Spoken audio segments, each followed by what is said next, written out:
Amen. Tu es béni au nom de Jésus. Amen. Dis à ton voisin, tu es béni au nom de Jésus. Dis-le avec beaucoup de joie. Tu es béni au nom de Jésus. Comme disait l'apôtre Paul, saluez-vous les uns les autres par un saint baiser. Alléluia. Amen. C'est ça qui montre la communion fraternelle dans l'Église. Et il est important qu'en faisant cela, que tu observes réellement ton frère, ta soeur dans les yeux. Amen. C'est très important. Vous savez, le mal de l'Église, c'est l'hypocrisie. Il y a plus d'hypocrisie dans l'Église que dans le monde. Et comme je disais à quelqu'un, il vaut mieux vivre au milieu des 100 sorciers qui sont réellement sorciers que de marcher avec un seul hypocrite. Parce que l'hypocrite a l'esprit de Judas. Et vous savez, Judas, pour te trahir, n'a pas besoin que tu saches qu'il est en train de te trahir. Il t'embrasse, il mange avec toi, il te met en confiance, mais il est en train de te détruire. Mais on ne te détruira pas au nom de Jésus. Amen. Le secret avec Jésus, c'est la sanctification. Dis avec moi la sanctification. Amen. Lorsque tu te sanctifies, tu as le pouvoir de dire à Dieu, Seigneur, je ne veux plus que telle chose m'arrive. Amen. Est-ce que tu comprends ça? Amen. Et il y a les chrétiens qui sont concentrés sur un seul péché. Tous les péchés sont les péchés. Quand on parle de sanctification dans l'Église aujourd'hui, beaucoup pensent toujours au péché sexuel. Non, le péché sexuel n'est pas le seul péché qui t'empêche d'entrer au ciel. Même le vol, même le mensonge, même les excès d'état sont des péchés. Amen. Est-ce que tu comprends ça? Il n'y a pas de petits mensonges. Tous les mensonges sont mensonges. Il n'y a pas de demi-vérité. Ou tu dis la vérité, ou tu mens. C'est comme ça. Dieu, ce n'est pas la proximité. Dieu, c'est l'absolu. Ou tu es avec lui, ou tu es contre lui. Je vais vous dire une chose. L'Église, c'est d'abord une famille. C'est un lieu où on va se sentir en sécurité. Ça veut dire l'affection que tu n'arrives pas à trouver à la maison, tu vas normalement trouver cette affection à l'église. L'affection que tu ne reçois pas dans ta famille selon la chair, tu vas normalement recevoir cette affection à l'église. Est-ce que tu comprends ça? Parce qu'il n'y a pas de plus grand amour que l'amour que Dieu donne par Jésus-Christ. Si au milieu de cet amour, tu ne te sens pas en sécurité, ça veut dire qu'il y a un problème. Et je veux parler ce matin aux aventuriers de la vision. Je vous ai dit pertinemment, et je le dis encore, l'église de Jésus-Christ n'est pas un terrain de jeu où on dit je m'en vais quand même. Tu ne viens pas à l'église pour me plaire, non. Tu viens d'abord pour chercher ta bénédiction. Ta relation avec Dieu ne dépend pas de ta relation avec ton pasteur. On ne vient pas à l'église pour plaire au pasteur. On vient à l'église d'abord pour tisser une relation avec le Seigneur. Est-ce que tu comprends ça? Parce que Dieu sait que si tu te tais, qu'est-ce qu'il a dit à Jérusalem? Si vous vous taisez, en réalité, si je les demande de se taire, les pierres vont crier pour adorer Dieu. Vous savez, Dieu a créé quelque chose d'immense. Les arbres, quand le vent souffle, est-ce que tu comprends leur langage? Est-ce que tu sais que la création entière adore Dieu? Ça veut dire que si tu te tais, tu n'as rien fait. Tu n'es que l'atome, comme pour ceux qui ont fait un peu de physique ou de chimie. Tu n'es que l'atome de tout ce que Dieu a créé. Donc, lorsque tu viens à l'église, c'est pour tisser ta relation avec le Seigneur. Ta bénédiction ne dépend pas de ta relation avec l'homme de Dieu. Ta bénédiction dépend d'abord de ta relation avec le Seigneur Jésus-Christ. Et tu as le choix, soit de jouer, soit de tisser la relation avec le Seigneur. Plus vite ta relation est solide avec le Seigneur, et plus vite ta vie est épanouie sur la terre. Mais plus tu perds le temps, et plus c'est ton temps que tu perds. Est-ce que Dieu meurt? Toi, tu es appelé à mourir. On ne sait pas à quel âge. Peut-être à 60 ans. Même si c'est 100 ans. 100 ans n'est pas une éternité. Supposons que tu as 60 ans maintenant. Ça veut dire que 100 ans, c'est dans 40 ans. Alléluia. Amen. Après les 40 ans là, tu vas disparaître comme une fumée. On ne te verra plus.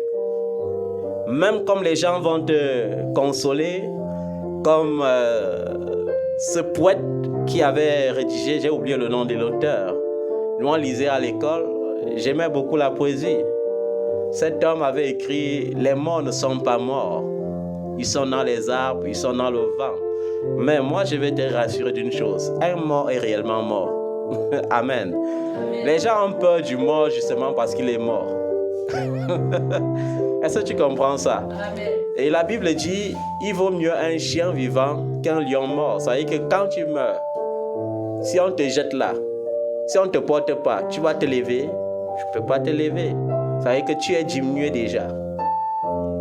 C'est pourquoi les mouches peuvent faire de toi ce qu'elles veulent lorsque tu es mort. Donc je te souhaite de tisser ta relation de communion avec le Seigneur Jésus-Christ parce que ta bénédiction en dépend. Amen. Plus vite tu le fais, plus vite tu auras une vie épanouie sur la terre. Les gens qui perdent le temps sur la terre sont les gens qui n'ont pas encore compris que l'homme est comme une vapeur qui paraît et qui disparaît. Ça veut dire tout de suite tu peux être avec quelqu'un et tout à l'heure on te dit que la personne n'est plus. C'est ça, la mort est imprévisible. Il est bien vrai, on doit se consoler en disant elle a du prix aux yeux de l'Éternel la mort de ceux qui aiment Dieu. Mais est-ce que tu aimes réellement Dieu? Parce que celui qui aime Dieu cherche la face de Dieu. Celui qui aime Dieu cherche la volonté de Dieu. Alléluia. Amen. Ce matin, par la grâce de Dieu, après cette courte exhortation, je vais te rappeler que l'Église, c'est réellement une vision.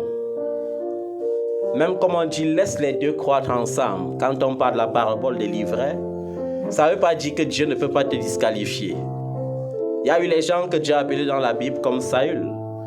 Mais qu'est-ce que Dieu dit de Saül? La Bible dit, et l'Éternel se repentit d'avoir choisi Saül comme roi sur Israël. Est-ce que tu mènes ta vie de manière à ce que Dieu continue de te qualifier?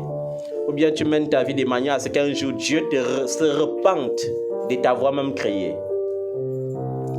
Alléluia. Réjouis-toi pendant les jours de ta jeunesse, a dit le Seigneur. Mais souviens-toi, souviens-toi qu'il y a un prix à payer. Souviens-toi qu'un jour tu vas rendre compte. Tout le monde est appelé à se réjouir pendant sa jeunesse. Moi-même, il y a les moments où je me souviens de ma tendre jeunesse et je dis, mais Seigneur, je sens que je n'avais pas assez profité de ma jeunesse. Mais toi, je te dis, enjoy de ta jeunesse, comme on dit en langage jeune, mais enjoy sagement. Est-ce que tu comprends ça? Amen. Fais-le comment? Sagement. Parce que si tu le fais avec folie, tu récolteras les fruits de la folie. Je vais vous dire, les fruits de la folie ne sont pas digestes. Les fruits de la folie ne sont pas comment? Digestes. J'ai dit à une jeune fille de 20 ans un jour qui disait, papa, je suis amoureuse. Je lui ai dit, ma fille, qu'est-ce que tu connais de l'amour à ton âge? Tu ne connais rien de l'amour à ton âge. C'est l'excès des séries télévisées qui te poussent à croire que tu connais l'amour. Tu ne sais rien de l'amour à ton âge. Parce qu'en réalité, une femme peut connaître la notion de l'amour lorsqu'elle a 30 ans. Qu'est-ce que tu peux bien dire de l'amour lorsque tu as moins de 30 ans? Rien du tout. Tu es encore un bébé. Alléluia. Amen. Donc, c'est pour te dire, mon fils, ma fille, discipline-toi. Une vie de désordre ne peut pas t'amener au ciel. Est-ce que tu comprends ça? Amen. Une vie de désordre ne peut pas t'amener au ciel. Et je vais vous dire une chose. Ce que les gens n'ont pas compris, c'est que nous ne cherchons pas forcément d'abord la cité de Salem. On vit d'abord le ciel sur la terre avant d'aller vivre la nouvelle Jérusalem. Et le ciel est possible à vivre sur la terre rien que pour ceux qui sont qualifiés comme fils véritables et filles véritables du royaume. Et vous savez, quand on parle de vivre le ciel sur la terre, les gens ne comprennent pas exactement ce que cela signifie. Ça signifie une vie équilibrée. Alléluia. Une vie équilibrée, une vie épanouie, une vie bénie. C'est ça le ciel sur la terre. Il faut que tu t'efforces à vivre cela au nom de Jésus. Amen. Et pour que cela soit possible, je vous ai dit, il faut traiter votre cœur. La Bible dit, traite ton cœur plus que les autres parties de ton corps. Parce que c'est de ton cœur que viennent les sources de la vie. Et je vais vous dire, le plus grand blocage dans la vie d'un homme, ce ne sont pas les sorciers, ce ne sont pas les démons, ce n'est même pas le diable, c'est toi-même, c'est ta passion. Alléluia. Amen. Je vais vous dire pourquoi les gens sont malheureux sur la terre. Les gens sont malheureux sur la terre parce qu'ils ne sont pas concentrés sur leur vie. Ils sont concentrés sur leur génération. Oh, ma camarade avec qui j'ai fréquenté, j'étais à son mariage hier et elle avait loué une grande salle de fête. Mais qui te dit que ton mariage ne sera pas au Hilton? Qui te dit que ton mariage ne sera pas dans les salles VHB des hôtels 5 étoiles? Pourquoi est-ce que tu as envie de quelqu'un qui s'est marié dans les hôtels 2 étoiles? Tu ne dois pas envier. Les gens sont malheureux parce qu'ils ne sont pas concentrés sur leur vie. Ils comptent les bénédictions des autres. Et lorsque tu te mets à compter les bénédictions des autres, tu seras seulement malheureux. Parce que la nuit, ton sommeil ne peut plus être paisible. Dans la journée, tu vas te lever toujours avec la gueule de bois. Pourquoi? Parce que toute la nuit, au lieu de dormir, tu réfléchis. Et tu ne réfléchis pas sur comment arranger avec Dieu de manière à être béni. Tu réfléchis comment faire les potentiels raccourcis pour être aussi béni comme tel que tu as vu. Vous savez, il y a les mamans même qui me disaient souvent, je suis sûr que je ne finirai pas ma vie sans entrer dans une voiture. Et quand tu regardes le fond de son cœur, tu vois que c'est parce qu'elle a passé le temps à prêcher l'évangile du matérialisme à ses filles, à dire visez haut. Hein? L'amour ne sert à rien, visez haut. L'homme le plus riche, voilà, attrapez-le-moi. Comme ça, il va me donner les voitures. Vous voyez, c'est qu'on prêche aux enfants. Et on est rempli dans l'église. On chante, on danse et on espère au ciel. Non. Personne ne peut servir Dieu et maman et espérer aller au ciel. Il faut choisir. Est-ce que tu comprends ça? Les gens sont malheureux à cause de l'envie. L'envie, c'est l'un des péchés qui engendre autant de péchés. C'est de l'envie que naît la convoitise. C'est de la convoitise que naît la jalousie. Et la jalousie peut même t'amener à tuer. Vous avez vu comment Caïn a tué Abel? Parce qu'il était jaloux. Il a envié la position de son petit frère. Alléluia. La bénédiction ne dépend pas du fait que tu sois aîné ou cadet. La bénédiction dépend de la disposition de ton cœur vis-à-vis du Seigneur. Et je vais vous dire une chose. Tous ceux qui sont envieux ont déjà perdu au moins 70% du potentiel de la réussite. Pourquoi? Parce que Dieu confond les projets des hommes rusés. Lorsque tu es envieux, tu deviens rusé. Ça veut dire que tu fais semblant d'être et tu n'es pas. Tu commences à créer les éléments des ponts. Vous savez, il y a des enfants, leur rôle, c'est de faire de toi un élément de pont. Ça veut dire, je veux passer par toi pour traverser. Dès que j'ai réussi à traverser, je te pousse dans l'eau et je continue. Il y a des enfants comme ça. Je vous ai parlé de cet homme de Dieu qui cheminait avec moi. Je le prenais comme un fils et sérieusement comme un fils. Mais il m'appelait papa dans le but de m'amadouer pour avancer. Et moi, je connaissais cela à l'avance, mais je continuais de dire avançons quand même.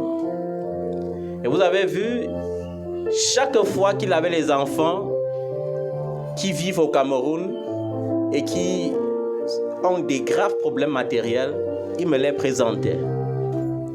Mais chaque fois qu'il avait un enfant qui jouit des jouissances matérielles aisées, il me les cachait. Et chaque fois, mon ministère lui était ouvert.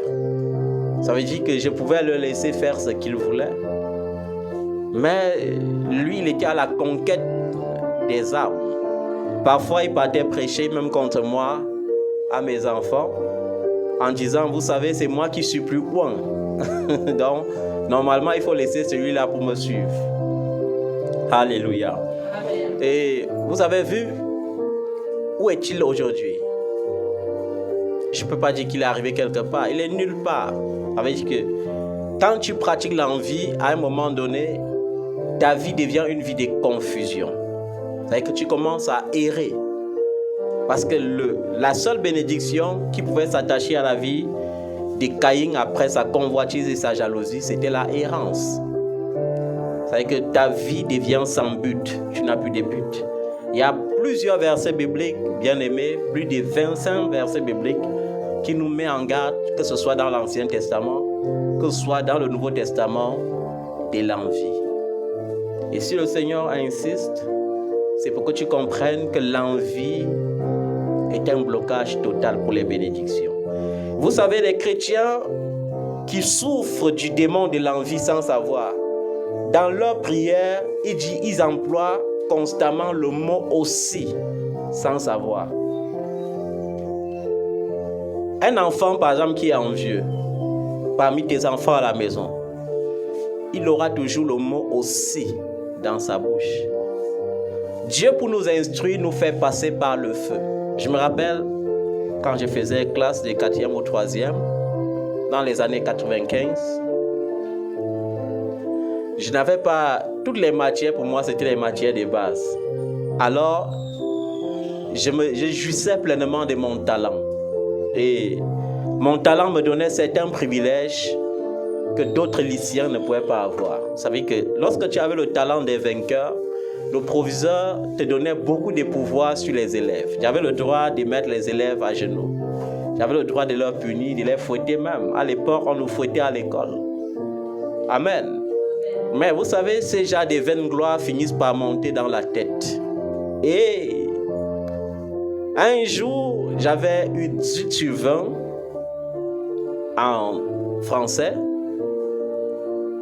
Et je crois la deuxième note, c'était 14. J'aimais crier cet écart. C'est ça qui faisait ma force. Et j'ai vu le professeur de français qui pratiquait un test de corruption. Vous savez qu'il recevait certaines choses de certains élèves et les donnait plus 5. Et ça m'a révolté. Parce que j'ai vu quelqu'un qui avait 11, on l'a donné plus 5, il a eu 16. J'ai dit, merde. Comment cet homme peut permettre que je travaille, j'ai mes 18 et quelqu'un vient comme ça avoir 16? Et je n'ai pas supporté. Je suis allé lui dire que, monsieur, donc c'est parce que je ne fais pas aussi. Le mot aussi avait tellement dérangé mon professeur qu'il m'avait collé un 0 sur 20. Et j'ai cru qu'il blaguait, il m'avait collé un 0 sur 20. Imaginez un quotient 4. Un 0 sur 20 comme ça. Et j'ai compris que quiconque emploie le mot aussi se diminue d'abord lui-même. Parce que aussi veut dire, je ne veux pas être qualifié d'après ma qualification, mais d'après la qualification de l'autre. Et c'est un danger. Amen. Tu dois savoir une chose, c'est que quand tu observes la nuit étoilée, il y a les étoiles qui paraissent à 18 heures et qui brillent. Amen. Il y a les étoiles qui paraissent à 20 heures et qui brillent. Il y a les étoiles qui paraissent plus tard dans la nuit et qui brillent encore plus que les étoiles qui avaient paru à 18 heures. Je veux que tu comprennes que nous sommes des étoiles. Et lorsque tu regardes le ciel attentivement, tu vas voir que parmi ces myriades d'étoiles, aucune étoile ne brille comme l'autre. Chaque étoile a son éclat. Alors nous sommes comme ces étoiles. Celui qui allait briller en 2020 a brillé depuis 2020. Mais vous savez, je vous ai dit, certaines étoiles brillent très tôt à 18 heures. Mais à l'heure même qu'il faut scintiller dans le ciel, elles sont déjà éteintes. Pourquoi veux-tu envier donc celui qui est béni en 2020 si Dieu a prévu pour toi d'être béni en 2023? Lorsque tu as envie, tu ne vis plus ta vie. Tu ne vis plus tes projets. Tu centres tes projets sur quelqu'un qui a reçu une vision. Tu ne connais même pas comment il a reçu la vision. Et c'est ça le danger. Parce que lorsque tu centres ta vie sur la vision de quelqu'un, sans savoir comment il a reçu la vision, tu es qualifié à l'échec.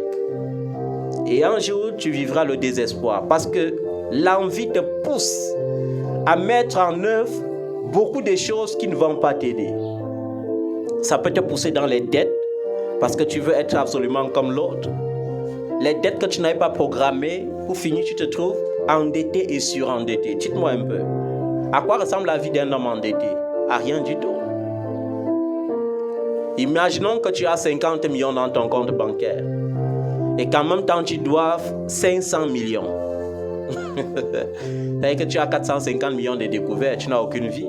Tu ne peux même pas dire que tu es riche. Tu ne peux même pas dormir tranquille.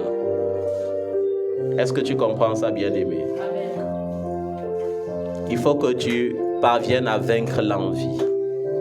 Il faut que tu parviennes à vaincre quoi? L'envie. L'envie, c'est un blocage. Il vaut mieux être habité par 10 démons que d'être possédé par l'esprit d'envie. Parce qu'au moins les 10 démons, quand on va dire au nom de Jésus, ils vont se manifester, ils vont partir. Mais l'envie, c'est toi seul qui peux déraciner cela de toi-même. C'est ça le danger de l'envie. C'est que l'envie, c'est comme une gangrène. Lorsqu'elle s'attache à toi, pour partir, c'est difficile. Et malheureusement, il y a des gens qui sont habités par l'envie et qui transmettent à leur enfant l'esprit d'envie. C'est très dangereux. Lorsque ton enfant commence à envier, c'est fini. À l'école, il va envier. Dans la société, il va envier. Sa vie sera toujours pourquoi? Pourquoi tel? Pourquoi tel? Pourquoi tel? Et je vais vous dire une chose. La sorcellerie attend ces genres d'enfants en chemin. Imaginez-vous, j'ai été appelé tout petit. J'ai servi Dieu officieusement. Pour la première fois que j'évangélisais, c'était en 96.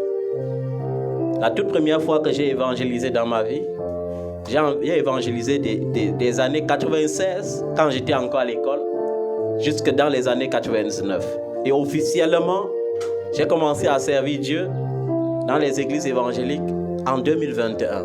Imaginez-vous, nous sommes aujourd'hui en 2023.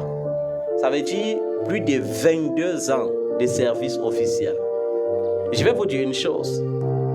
La plus grande foule que j'ai eue dans ma vie, c'était à l'église évangélique, au milieu des religieux. Vous savez, large et si spacieuse est la porte qui mène à la perdition. Plusieurs entrent par là. Et vous savez, pour servir Dieu, il faut suivre exactement ta vision. Parce que si tu ne suis pas ta vision, tu es obligé de te compromettre. Il y a eu des fois où je me suis retrouvé avec 2 enfants, des fois où je me suis retrouvé avec 5 enfants. Les fois où on m'a invité dans les ministères où j'étais confronté à des milliers d'enfants, dans les conventions. Mais si tu as l'esprit d'envie, à un moment donné, tu vas croire que c'est la foule qui qualifie que tu es homme ou que tu n'es pas homme. Et là, tu ne peux plus suivre ta vision. Tu vas commencer à suivre d'autres visions et on va te montrer les portes à toquer. Et tu vas te compromettre. Je ne suis pas en train de te dire que là où il y a la foule, il n'y a pas le salut. Parce que là où il y a la foule, il peut avoir le salut comme il peut avoir des saluts. Et là où il n'y a pas de foule, il peut aussi manquer de salut comme il peut avoir le salut. Mais je suis en train de te dire de ne pas imiter quelqu'un, de suivre ta vision. Amen. Tu peux envier quelqu'un qui a 10 millions aujourd'hui, alors que Dieu t'a qualifié à 100 millions. Nous devons être comme Joseph. Si Joseph aimait les plats froids, alors il aurait couché avec la femme de Potiphar. Mais il savait qu'il avait rêvé. Alléluia. Et dans la vision, on disait qu'il va régner. Comment un roi peut être roi sur une seule maison? Un roi, c'est tout un royaume. C'est pour cela qu'à la dernière minute, il s'était ressaisi. Il a dit à la femme de Potiphar, « Cela ne plaît pas au Dieu des Hébreux. Cela ne plaît pas au Dieu de mes pères. Donc je préfère même risquer ma vie, même si tu vas crier que j'étais violé. » Il a préféré partir. Amen. Et c'est comme ça qu'un enfant de Dieu devrait être. Ne pas saisir le petit plat qu'on te donne, mais attendre toute la marmite qu'on te donne, parce que lorsque tu reçois la marmite, tu peux non seulement manger à ta faim, mais tu peux partager aux autres. Et c'était ça, ce que Joseph avait compris. Peut-être vous ne comprenez pas où on va. Parfois, quand les gens sont avec moi, ils ne comprennent pas où on va exactement. Mais je vais vous rassurer d'une chose. Lorsque tu pries réellement pour comprendre ma vision, Dieu te montre ma vision. Pourquoi je ne cours pas derrière les biens matériels? Pourquoi je ne prophétise pas pour avoir de l'argent? Pourquoi je ne fabrique pas les prophéties? Parce qu'on fabrique souvent les prophéties aussi pour avoir l'argent. Ma fille, Dieu dit qu'il faut que tu me bénisses avec 500 000. Pourquoi je ne prêche pas ce genre de choses? Parce que je sais que c'est l'évangile des mendiants là-bas. Quand Dieu t'a qualifié aux richesses, il faut avancer vers la richesse. Tu n'as pas besoin de te compromettre pour ça. Amen. C'est comme par exemple la vision, la grande vision, amour en action. Parce que les gens qui ne sont pas qualifiés ne peuvent pas voir la teneur de cette vision. Nous avons obtenu notre décret, c'était le 24 avril. Et aujourd'hui, nous quittons d'un décret préfectoral à un décret ministériel. Et quel ministère? Le ministère des Relations extérieures. Mais ça devrait vous amener à comprendre où on va. Amen. Amen. Ministère des Relations extérieures signifie ouvert au monde entier. Pourquoi? Parce que tu ne peux pas être ouin et qualifié prophète des nations et être prophète de la nation. Amen. Est-ce que vous comprenez comment Dieu fonctionne? Amen. Et petit à petit, à un moment donné, waouh, tu vas dire, maître, je ne comprends pas. Donc, papa, il y aura certains qui vont dire, donc il était riche, il cachait même ses richesses. Non, non, je ne cachais pas mes richesses, je les attendais. Est-ce que vous comprenez la différence? Amen. Il y a une différence entre cacher les richesses et attendre la richesse. Amen. S'il fallait attendre des hommes, moi j'aurais reçu des hommes depuis. Vous savez combien d'Illuminati m'envoient des invitations par mois? Vous savez combien ils me proposent? Mais à quoi bon servir Dieu, le monde bien-aimé? La Bible te dit que sert-il à un homme de gagner le monde entier s'il perdait son âme? Amen. Il faut que tu parviennes à vaincre l'esprit d'envie. C'est très important. N'envie pas une starlette alors que Dieu t'a prédestiné au V8. Alléluia. Amen. N'envie pas les V8 quand Dieu t'a prédestiné au Mercedes dernière génération. Hein? Comment tu peux envier l'Itel quand Dieu veut te donner l'iPhone? Vous voyez les conséquences de l'envie. Et lorsque tu envies ces petites choses, Dieu te qualifie aux moindres choses. C'est-à-dire que Dieu te qualifie à recevoir 1 milliard. Tu envies quelqu'un qui a 1 million, Dieu dit que tu es qualifié pour 100 000 francs. Après, tu vas remplir l'église, tu vas aller à gauche, à droite. Daddy, je suis les démons, mon oncle, ma tante. C'est toi-même le problème. Amen. Amen. Vous allez voir la majorité des femmes. Je ne dis pas qu'il y a les femmes qui ne sont pas bloquées par les hôtels du célibat. Mais je vais vous dire la vérité. Sur 100 femmes qui ont les problèmes de mariage, au moins 60 ont bloqué leur mariage quand elles étaient jeunes. Parce qu'elles avaient fabriqué le genre d'homme qu'elles attendaient dans leur esprit. Alléluia. Amen. Non, Seigneur, je veux un homme géant. Je veux un homme potelé. Seigneur, je veux un homme qui a la telle marque de voiture. Vous voyez? Et après ça, elle pense toujours qu'elle est jeune. 20 ans sonne, elle dit je suis jeune. 25 ans sonne, elle dit je suis jeune. Quand 35 ans arrivent, non. Quand elle finit de faire les tours des marabouts et des prêtres exorcistes, elle se réfugie maintenant chez les pentecôtistes. Vous savez, les églises pentecôtistes sont les églises qui sont remplies des mêmes problèmes qu'on résout chaque année. Parce que je connais les gens qui ont dit Amen en 99 et qui continuent de dire Amen pour la même prophétie aujourd'hui. Comme si Dieu tâtonnait. Ma fille, Dieu me dit que tu vois, l'homme là va venir t'épouser l'année-ci. L'année-ci, ça ne vient pas, il continue. Il viendra l'année prochaine. Certainement, il viendra. Parce que c'est une prophétie dont les temps sont déjà arrêtés. Si elle tarde, attends-la. C'est ce qu'on les console avec le livre d'Habakkuk. C'est une prophétie dont les temps sont comment? Arrêtés. Si elle tarde, attends-la, car certainement, elle va s'accomplir. On ne refuse pas. Mais je vais dire, pendant que tu es jeune, cherche la face de Dieu. Tu ne cherches pas la face de Dieu, demain tu seras obligé de chercher la face des prophètes. Tu vas entendre qu'il y a un grand prophète au Nigeria, tu vas courir au Nigeria. Tu vas entendre même quand on voyage souvent pour aller en Israël, quand on part là-bas, les problèmes finissent. Tu vas aller te plonger même dans la mer Rouge, tu vas rentrer avec tes mêmes problèmes. Rien ne doit changer. Parce que ce n'est pas la mer Rouge qui a qualifié Moïse. C'est l'onction qui a qualifié Moïse. Alléluia. Amen. Ce n'est pas en entrant dans la tombe où Jésus a été déposé que tu auras les problèmes. C'est en croyant à Jésus qui est ressuscité que tu auras la solution. C'est ce que les gens n'ont pas compris. C'est pourquoi je n'ai pas hâte d'aller en Israël. Hein? Il y a les hommes de Dieu qui passent le temps à prêcher ça à leurs enfants. Oh, opération telle chose à Bethléem. Oh, enregistrez-vous. Et les gens gâtent les milliers d'euros qui pouvaient aider les pauvres à manger pour aller là-bas, pensant qu'ils partent chercher les solutions. Et ils rentrent avec les mêmes problèmes. Parce que tant que tu ne rencontres pas le Jésus de la croix, tu n'auras pas de solution. Il faut rencontrer le véritable pour avoir les solutions. Lorsque tu ne le rencontres pas, il n'y a pas de solution possible. Amen. Amen. Dans 1 Pierre chapitre 2 au verset 1, qu'est-ce que l'apôtre Pierre dit? Il dit, rejetant donc toute malice et toute ruse. Toute malice. Vous avez vu, ça sont les antécédents de l'envie. L'envie te rend malin. Je vais vous dire une chose. Être malin te qualifie comme fils ou fille du diable et non fils ou fille de Dieu, parce que le diable est le malin. Amen. Et toute ruse, l'envie te rend rusé. Et on appelle le diable le père des rusés. Vous voyez comment les fils du diable, les fils et les filles du diable viennent remplir l'église pour donner le travail aux hommes de Dieu. Pauvres que nous sommes. On a oublié de jeûner, après tu te casses la tête, après tu reçois la révélation que c'est quelqu'un qui n'est même pas né de nouveau. Alléluia. Sois réellement fils et fille de Dieu. Amen. Amen. Quand tu as les antécédents de l'envie en toi, ta vie devient une vie de dissimulation.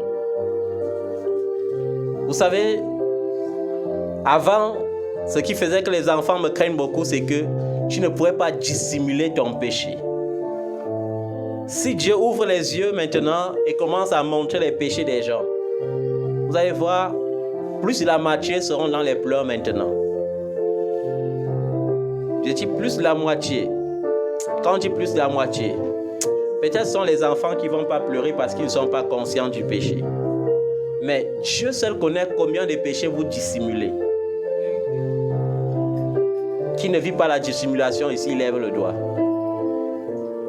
Je veux voir qui ne dissimule pas un péché ici, ce matin. Qui ne dissimule pas un péché. Depuis que septembre a commencé, laissons les autres années. Tu ne dissimules pas quel péché. Vous voyez?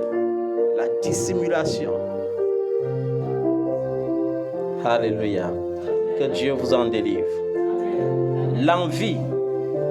Et quelqu'un qui est envieux est médisant. Il est comment? Il est obligé de médire des gens. Médire des gens veut dire mal parler. Veut dire parler tout des gens qui sont absents. Tu finis le culte, après tu as le courage d'aller commenter. Tu ne commentes pas l'évangile qui a été prêché. Tu commentes sur papa. Vous savez, quand on commente sur nous, ça ne nous dit même rien. Parce que comme je disais à une de mes filles hier, lorsque tu es rempli de l'amour de Dieu, les calomnies deviennent pour toi comme quelque chose qui t'amuse. Alléluia. Quand on t'insulte, c'est comme si on te chatouillait. Parce que l'amour de Dieu n'est pas sensible aux insultes. L'amour de Dieu est sensible au pardon. Vous avez vu comment Jésus a qualifié ceux qui l'insultaient à la croix? Il les a qualifiés d'ignorants. Père, pardonne-les, car ils ne savent même pas ce qu'ils font. Alléluia. Mais tu es enfant de Dieu. Dès que tu entends, ils ont dit ça, oh, je vais les montrer. Oh, ils disent ça de qui? Tu crois que qui peut te blanchir mieux que le sang de Jésus? personne ne peut te blanchir mieux que le sang de Jésus. Est-ce que tu comprends ça? C'est le sang de Jésus qui purifie. Lorsque tu m'accuses faussement, est-ce que Jésus a passé le temps à se défendre quand on le défendait faussement? Un jour, une famille était rassemblée, une famille selon la chair. Et parmi eux, il y avait ceux qui voulaient régler leurs comptes. Vous savez, en famille, il y a aussi les règlements des comptes. Il y a les cousins qui sont ennemis des cousins, il y a les cousines qui sont ennemies des cousines. Alors, il y a un cousin qui s'est levé en pleine assemblée et a accusé un autre cousin faussement. Ce cousin, connaissant le Seigneur et ne sachant plus que dire, a dit devant sa famille, si ce que tu dis est vrai, demain nous saurons. Mais si c'est une invention, demain nous saurons. L'Éternel est Dieu. Et c'était ça sa défense. Et le lendemain, il y avait une confusion totale. Vous savez, quand Dieu veut confondre les accusateurs, il permet tout qu'il y a les témoins. Alors, Dieu a permis que le lendemain, les deux cousins se retrouvent dans un milieu où ils prétestaient que voilà ceux qui m'ont dit des doigts que. Alors, Dieu a permis que d'autres membres de la famille passent par là ce jour et que ce cousin demande à ceux qu'on disait avoir transmis la nouvelle. Vous savez, il y a beaucoup de déformations quand on transmet une nouvelle. Et ceux-là ont dit clairement, mais nous on ne connaît même pas ton cousin. Comment veux-tu dire que nous on a dit que? Et vous voyez, Dieu l'avait défendu et publiquement. Je vais vous dire une chose. Lorsqu'on vous accuse, l'accusation vient de qui? Du diable. Qu'est-ce que Dieu dit? Il dit dans le livre d'Isaïe 54, s'il y a des complots, cela ne vient pas de moi. Mais toute arme forgée pour vous nuire sera... Alléluia. Si je sais que les armes qu'on fabrique pour me nuire seront sans effet, pourquoi est-ce qu'elle veut me défendre des armes? Pourquoi je vais créer les armes charnelles pour ça? Je vous ai dit, en milieu pentecôtiste, il y a moins de conflits du leadership. Mais chez les religieux, il y a le conflit du leadership. Il y a la lutte des positionnements. Et quand j'étais au milieu d'eux, qui était mon protecteur? C'était le Seigneur. Qui était mon défenseur? C'était le Saint-Esprit. Alléluia. Amen. C'était qui? Le Saint-Esprit. Parce que chaque complot qu'on faisait, il venait me révéler à l'avance. Et lorsqu'on te révèle, tu as la clé pour avoir la victoire. Amen. Amen. Donc, sois réellement fils de Dieu bien-aimé. Et dans Galates chapitre 5, verset 26, qu'est-ce que l'apôtre Paul dit? Ne cherchons pas une vaine gloire en nous provoquant les uns les autres, en nous portant envie les uns les autres. Je vais vous dire, quand on parle de vaine gloire, tous ceux qui vivent les vaines gloires sont ceux qui se disqualifient en suivant, en imitant la vision de quelqu'un d'autre. Alléluia. Avec que tu sais que celui avec qui tu marches, c'est ton mentor. Qu'est-ce que la Bible dit par rapport au mentorship? L'ouvrier n'est pas plus grand que le maître. Le maître n'est pas plus grand que celui qui l'envoie. Quand quelqu'un est à ton mentor, ça veut dire qu'il est ton supérieur. Ça veut dire que peu importe la quantité de dons ou des richesses que tu vas avoir, tu ne l'atteindras jamais parce que le ciel avait prévu ainsi. Mais au lieu de suivre ta modeste vie, tu commences à dire, il faut que je devienne comme mon mentor et plus que mon mentor. Tu vas faire ça par quelle alchimie? C'est impossible. Amen. Amen. Ou bien tu marches avec ton père. Hein? Tu rêves. Dieu te montre dans les rêves qui il est. Dieu dit, je l'ai choisi pour gouverner sur les nations. Il ne te dit pas une fois, il te dit plusieurs fois. Mais après, tu le vois, Dieu ouvre une route pour accomplir la destinée de ton père. Et tu peux fabriquer une route parallèle. Tu dis, il faut que je fabrique une route qui va me permettre aussi d'alterner et de devenir grand comme mon père. Mais dis-moi un peu, tu laisses ta place d'énuque à qui? L'énuque du roi ne sera jamais le roi. C'est pour cela que les gens souffrent sur la terre. Ils souffrent parce qu'ils ne vivent pas leur vie. Ils veulent vivre la vie des autres. Il faut que le Seigneur t'en délivre. Amen. C'est ça qui pousse les gens à s'envier les uns les autres. Alléluia. Amen. On a vu les sœurs calomnier les sœurs. Ça y est, un frère demande la main d'une sœur. Toi, tu peux calomnier la sœur parce que tu veux te positionner. C'est très dangereux. Alléluia. Amen. Tu deviens le service des renseignements, le numéro 1 du monde. Tu ne t'es jamais formé pour être dans les services secrets.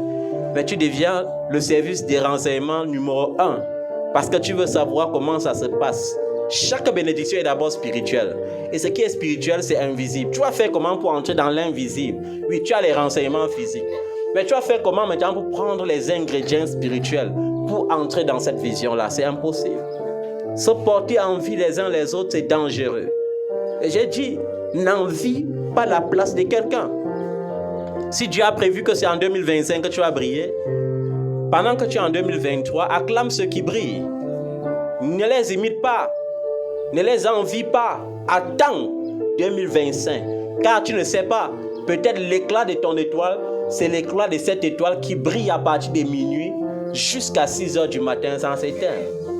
Pourquoi tu vas alors imiter ceux qui brillent à 18 heures pour s'éteindre à 20 heures? Dieu ne t'a pas prédestiné pour briller 2 heures de temps, mais tu veux briller comme celui qui brille 2 heures de temps. C'est ça le danger de l'envie. Et je vous ai dit, lorsque tu envies quelqu'un de cette façon, Dieu te prend et met en dessous de la personne. C'est la même chose avec nos ennemis. Lorsque tu pries contre tes ennemis, Dieu les rend forts. Alléluia. Parce que Dieu n'a jamais demandé de prier contre l'ennemi. Mais lorsque tu commences à prier pour tes ennemis, Dieu prend la chicotte et commence à les fouetter. Est-ce que vous comprenez ça? Amen. Qu'est-ce que le roi David a fait? C'était un ouin. Il est écrit, ne touchez pas à mes oins. Quand Absalom s'est levé contre son royaume et qu'il a commencé à fuir, il y a quelqu'un qui est venu lui verser la poussière, non? Mais en tant que roi, il a le pouvoir de dire qu'on le découpe même en petits morceaux, on le jette aux chiens. Mais qu'est-ce qu'il dit? Ne le touchez pas. Alléluia. Parce que s'il part jusqu'à me verser la poussière, c'est que l'Éternel a permis. C'est que mes péchés là sont encore visibles devant les yeux de l'Éternel. Peut-être qu'à cause de cette humiliation, Dieu va permettre que je reçoive sa miséricorde. Il y a certaines humiliations que lorsque Dieu permet dans ta vie, c'est pour t'élever. Est-ce que tu comprends ça?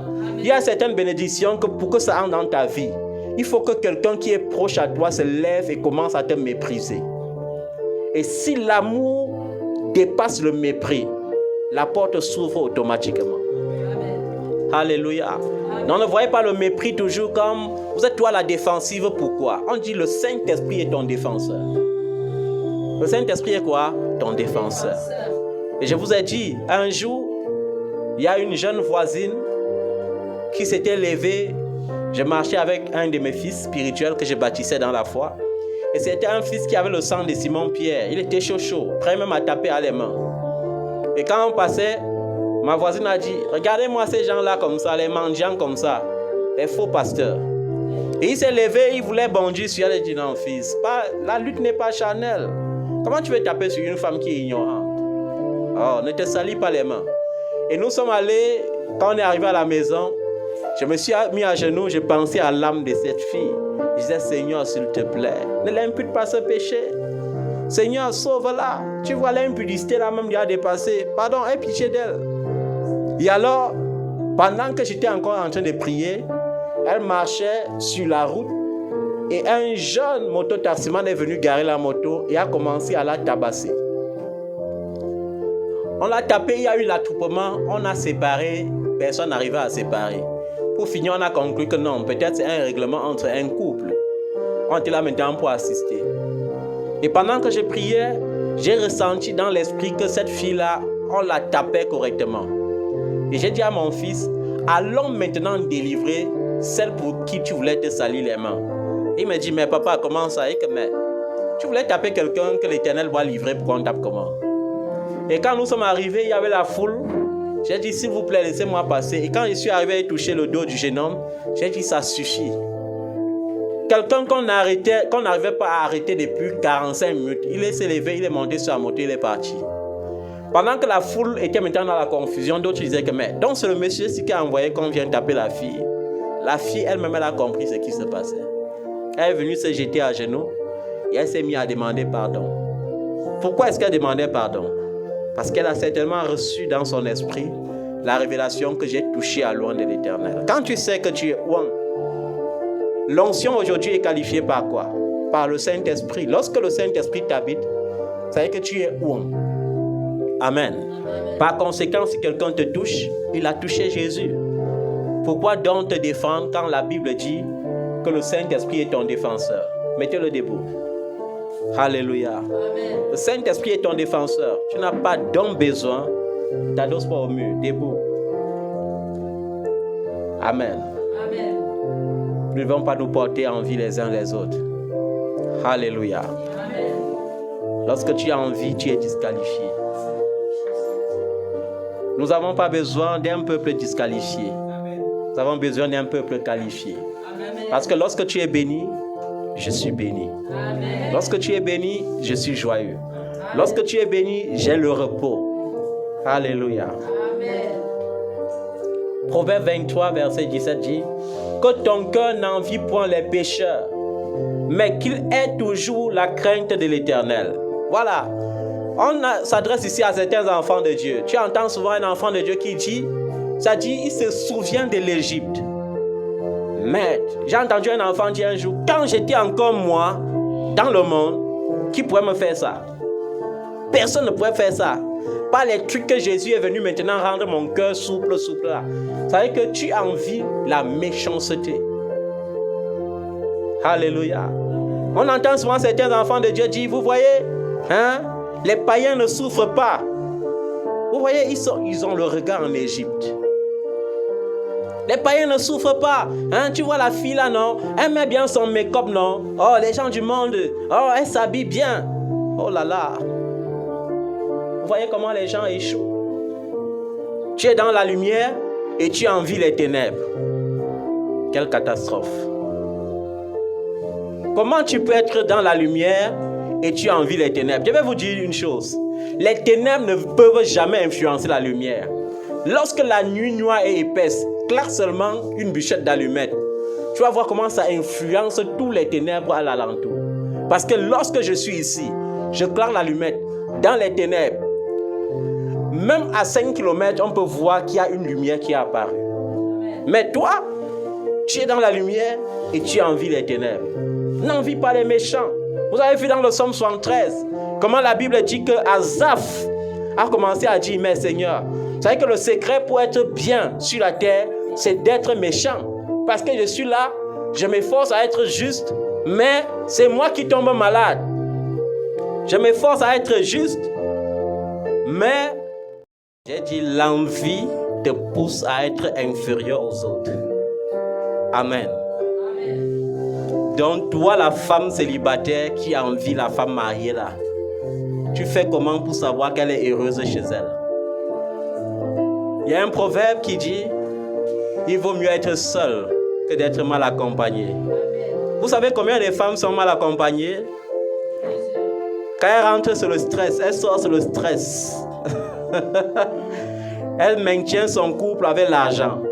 Est-ce qu'une femme devrait maintenir son couple avec l'argent?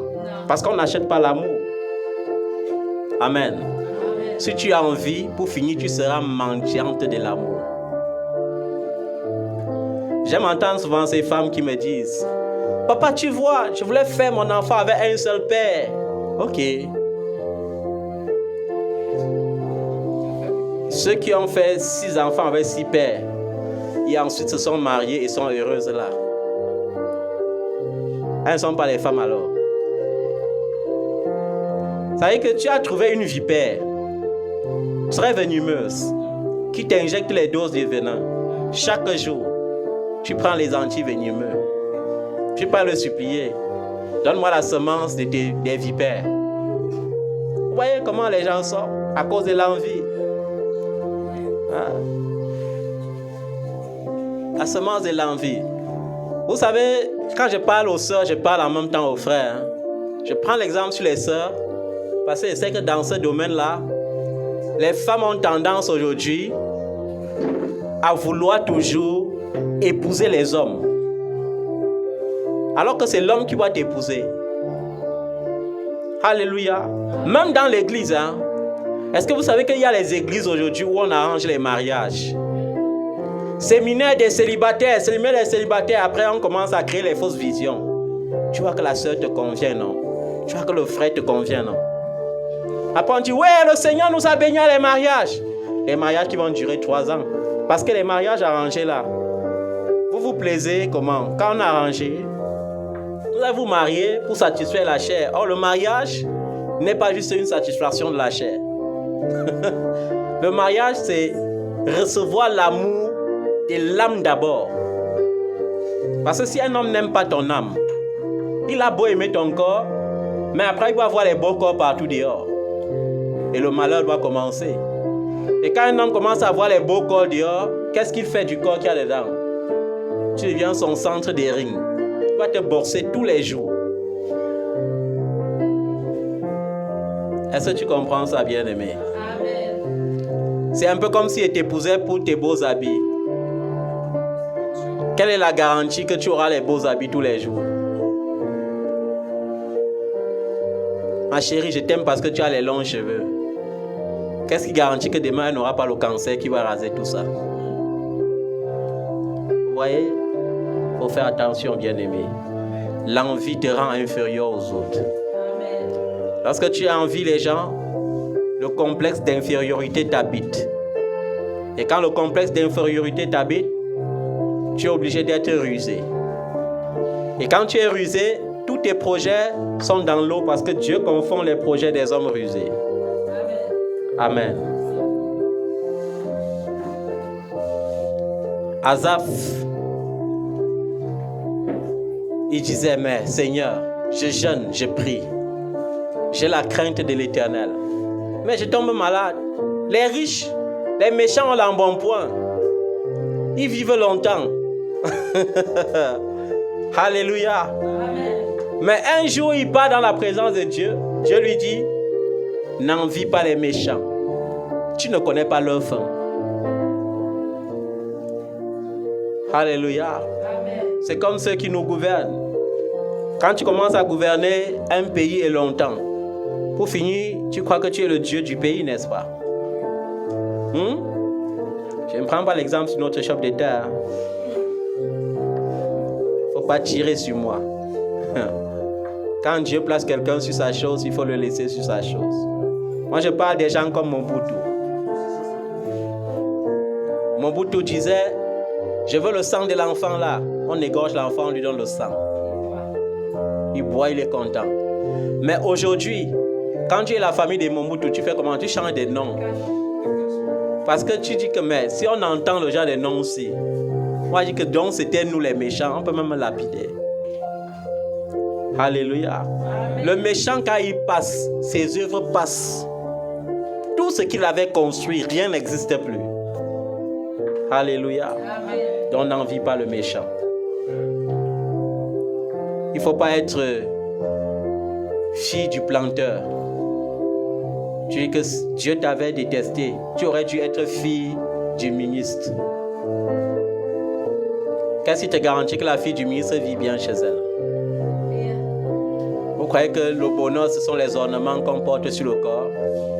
Vous croyez que le bonheur, c'est avoir les gardes du corps partout? Ce n'est pas ça le bonheur. Alléluia. Amen. Le psaume 37, verset 1 nous dit, « Ne t'irrite pas contre les méchants et n'envie pas ceux qui font le mal. » Vous savez, il y a les chrétiens qui vivent l'irritation. Seigneur, tu vois, ceux qui font le mal, mais ils sont toujours bénis. Alléluia. À un moment donné, sa prière devient, tue le méchant. Comme un jour, j'étais allé à la montagne, j'étais scandalisé par un groupe d'hommes de Dieu qui priaient pour que le président de la République meure. Et je leur disais, est-ce que vous savez que quand vous faites le genre de prière ici, vous êtes exposé à la mort? Vous êtes exposé à la mort. Parce que Dieu ne vous autorise pas à prier contre le roi de votre nation. Il dit, il faut prier pour lui. Et vous priez pour qu'il meure. vous savez que vous pouvez tous mourir comme ça.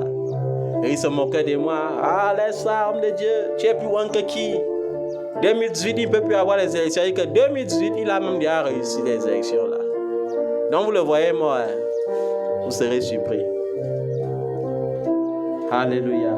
Amen. Prie pour que ton ennemi vive longtemps. Amen. S'il ne vit pas longtemps, son âme ne peut pas être sauvée.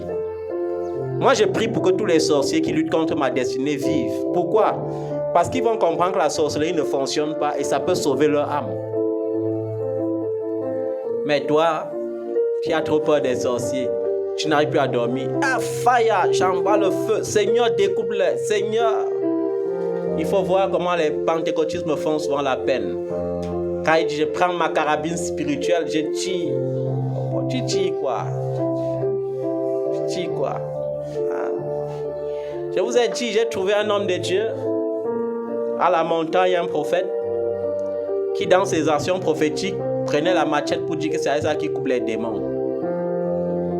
Et quand il a commencé à trop agiter ça à côté de moi, il dit non, homme de Dieu, arrête les combats charnels. Si tu veux couper les démons là, va en brousse là-bas. C'est là-bas qu'ils sont. Parce que si en faisant comment tu coupes ma tête, je ne suis pas sur ça. Alléluia. Et c'est comme ça que les pentecôtistes, ils souffrent à les actions prophétiques. Il y a des gens qui sont allés dans les ministères ici au Cameroun. On les a vendu le marteau pour tuer Goliath. L'homme de Dieu a sa part, gros marteau comme ça. Après, il vend les petits marteaux à toute la foule. Vous croyez que quoi? C'est le commerce. Il n'y a pas Dieu dans ça. Ce n'est pas le marteau qui tue un démon. Un démon te tue le marteau, il va même te concasser la tête avec. Comment tu veux taper un esprit avec un marteau physique? Vous n'êtes pas souvent... Vous ne voyez pas que c'est parce que vous avez la phobie des démons. Vous ne réfléchissez même pas. Un démon, c'est un esprit. Un marteau est physique. Tu prends le marteau que tu vas tuer le démon avec. Quel démon? Tu tues un esprit avec un marteau physique. D'autres sont allés, on les a vendus les pierres, les cailloux pour tuer les Goliaths.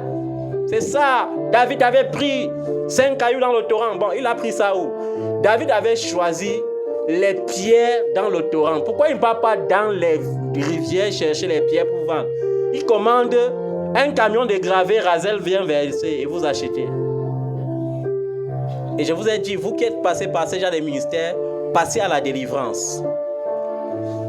Passez à la délivrance. Il faut demander au Seigneur pardon. Ensuite dire, Seigneur, délivre-nous. Parce que vous êtes possédés.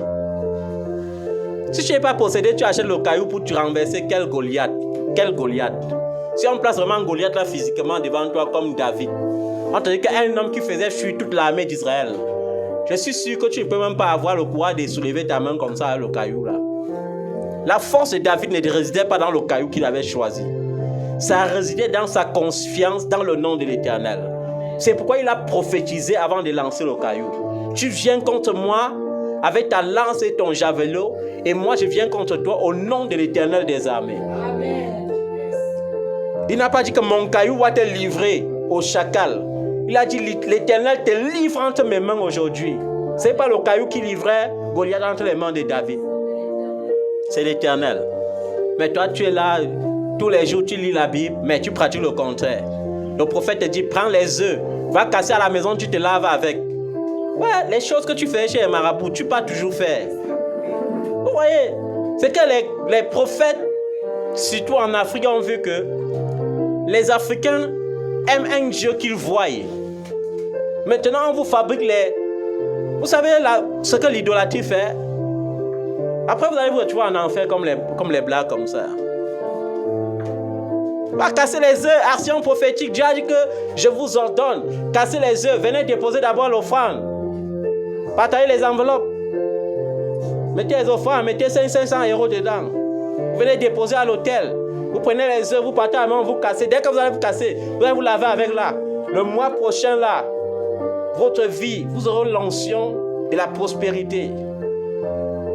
Vous croyez que la prospérité naît de quoi? Qu'est-ce qui te qualifie à la prospérité? C'est l'humilité de ton cœur d'abord. J'ai un cœur humble d'abord. Parce que Dieu ne donne pas la richesse aux orgueilleux. Tous les riches qui sont orgueilleux là ont généralement la richesse du diable. Quelqu'un qui a reçu la richesse de Dieu est humble. Amen. Mais tu es là, ton cœur n'est pas humble. Toi-même, tu es convaincu que si on te donne 10 millions, demain, tu vas aller même te pendre là-bas. Parce qu'on parle de pendaison, parce que tu vas aller même louer la voiture. Tu n'as même pas le permis. Parce que tu veux qu'on te voie à la voiture. Le camion va venir t'écraser. Les gens que Dieu ne peut pas, à qui Dieu ne donne pas la richesse, parce que Dieu voit que la richesse doit les détruire. Donc quand tu veux être riche, qualifie d'abord ton cœur. Amen. Même pour le mariage, il faut qualifier. Qualifie, commence par qualifier ton corps. Amen. Parce qu'il dit, les sœurs qui sont mariées et qui continuent de prier pour le mariage là, séparez-vous d'abord de ce genre de maris. Amen. Tu les entends. Mais il y a une autre qui m'a même... Oh là là, homme de Dieu. Il y a les gens qui ont les sujets de prière terribles. Papa prie pour mon copain. J'ai dit, ma fille, tu as vu copain où dans la Bible? Quand tu me dis de prier pour ton copain là, c'est écrit où? Donc j'acclame comme tu es dans la fornication. Donc j'acclame ça. J'ai dit, bon ma fille, je vais prier pour que vous vous séparez.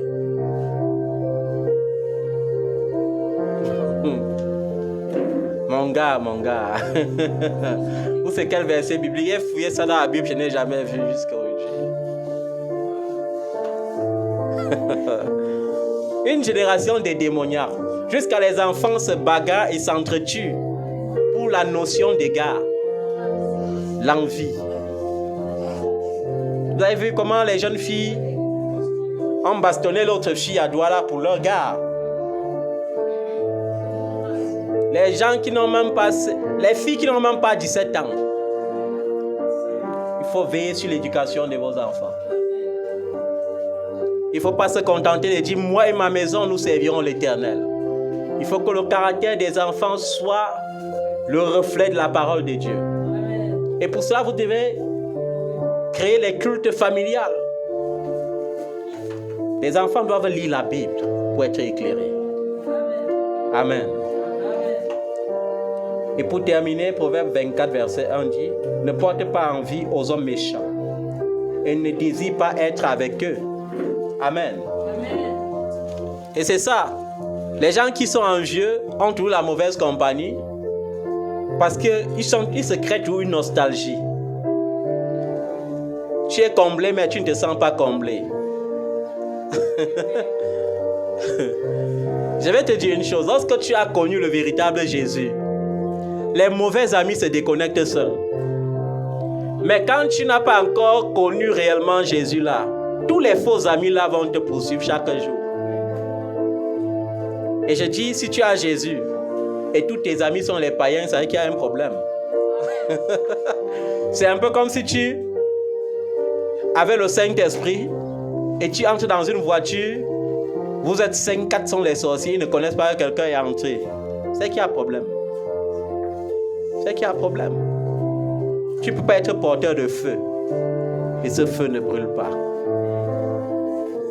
Quand tu es porteur de feu, le feu fait comment? Ça brûle. Qui a bien compris cette parole ce matin? Amen. Qui s'engage à changer complètement ce matin? Amen. Tu vas te mettre sur tes pieds, nous allons prier.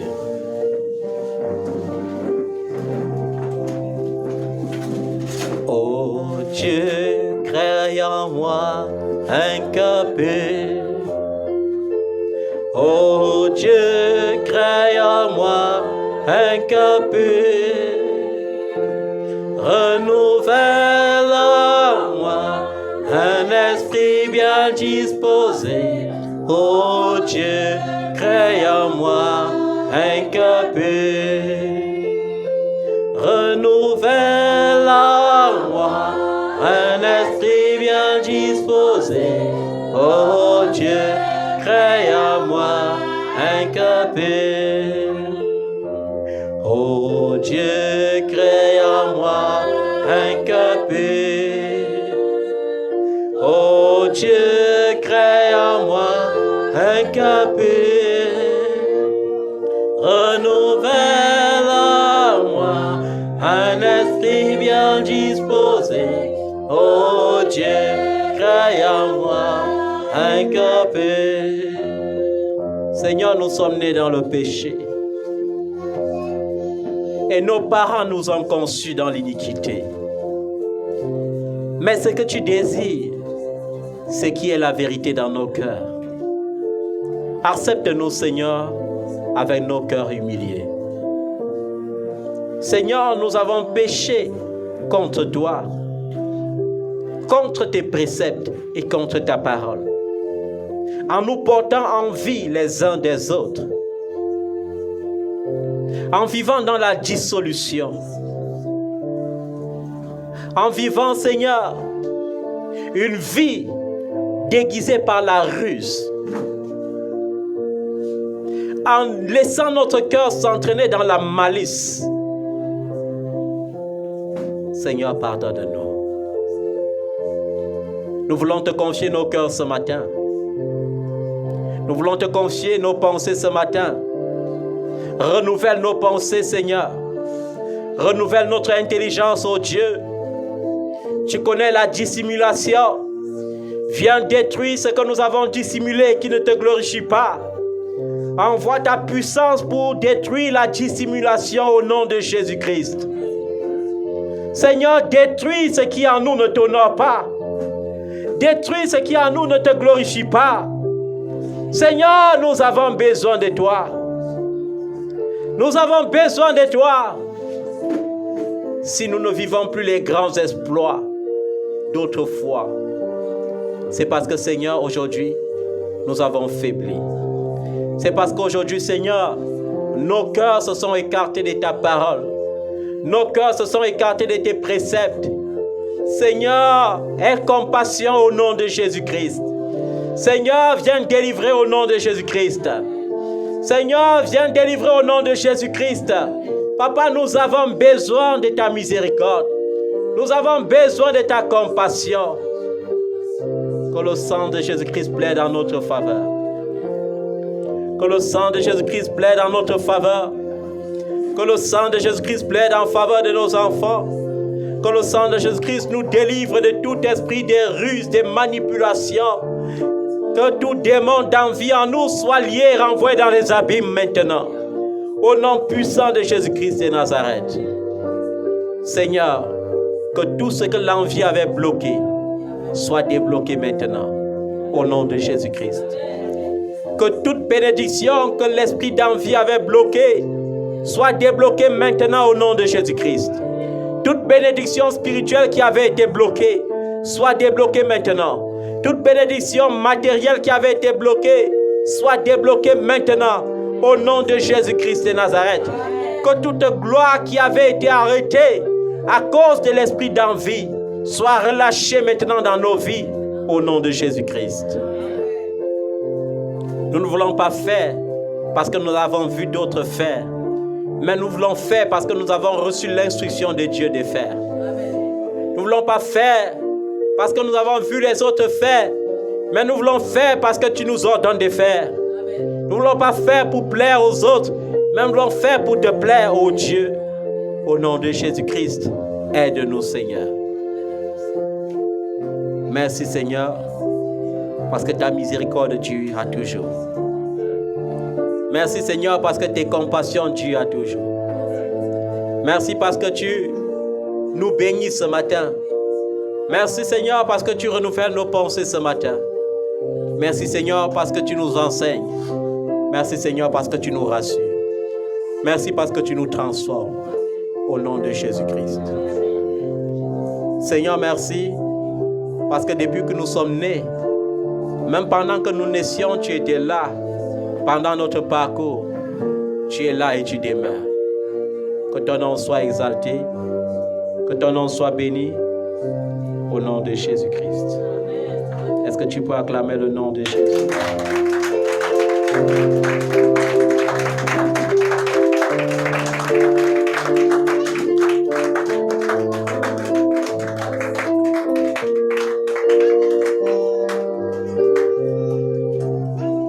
Alléluia. Est-ce que tu peux dire merci à Jésus?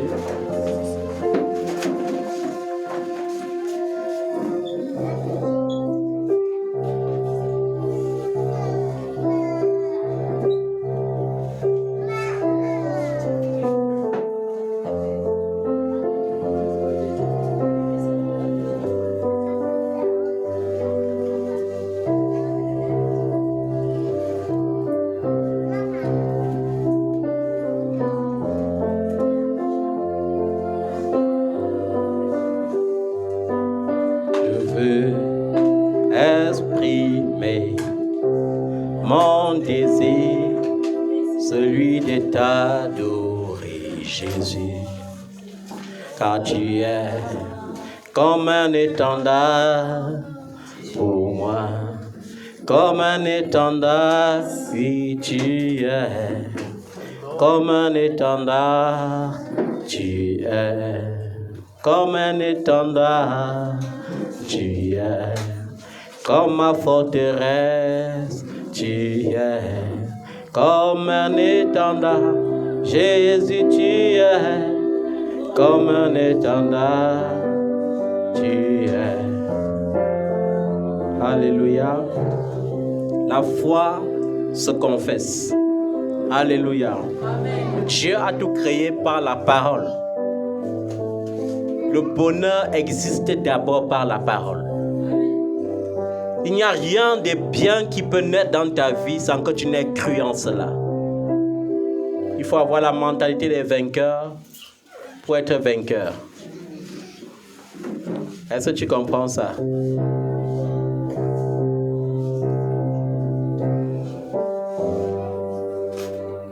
Mets-toi sur tes pieds.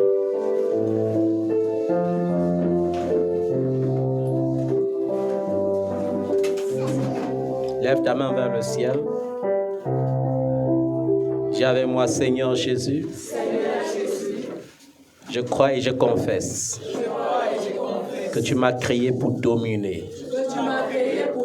C'est pourquoi il est écrit, dominer sur la terre et tenez-la assujettie. Tu m'as créé, Seigneur, pour être la tête. C'est pourquoi il est écrit, soyez la tête et non la queue. Tu m'as créé pour prospérer. C'est pourquoi il est écrit, prospérer à tous égards. Tu m'as créé pour être en bonne santé. C'est pourquoi il est écrit, soyez en bonne santé. Tu m'as créé pour que mon âme prospère. C'est pourquoi il est écrit, prospérez à tous égards, comme prospérera l'état de vos âmes. Seigneur, je demande la prospérité de mon âme. Permets que mon âme prospère. Au nom de Jésus. Seigneur Jésus, en cette année de grâce 2023, tu m'as promis la célébration. Tu m'as promis la grandeur. Je déclare, Seigneur, que je vais vivre la grandeur et beaucoup de célébrations. Avant la fin de cette année, j'aurai beaucoup à célébrer pour la gloire du nom de Jésus. J'aurai beaucoup à célébrer au nom de Jésus-Christ. Seigneur, que ton sang rende cela possible au nom de Jésus. Merci Seigneur pour ta bonté. Merci. Car tu as été toujours là et tu es toujours là. Merci Papa. Au nom de Jésus. Acclame le nom de Jésus. Célèbre le nom du roi des rois. Adore Jésus pour sa bonté. Adore-le pour sa fidélité.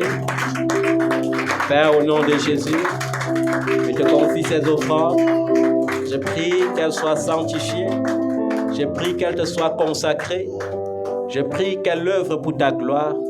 Au nom de Jésus-Christ de Nazareth. Je prie pour te bénir au nom de Jésus. Je prie pour te couvrir avec le sang de Jésus. Je prie pour bénir ta semaine. Au nom tout-puissant de Jésus-Christ de Nazareth. Je prie pour que l'Éternel te préserve et te garde de tout mal. Qu'il te garde des pièges de l'ennemi. Au nom tout-puissant de Jésus-Christ de Nazareth. Amen. Tu peux t'asseoir. Est-ce que tu peux dire à ton voisin bon dimanche? Est-ce que tu peux dire à ton voisin bon dimanche? Va et brille au nom de Jésus. Va et prospère à tous égards au nom de Jésus. Amen. Que Dieu vous bénisse.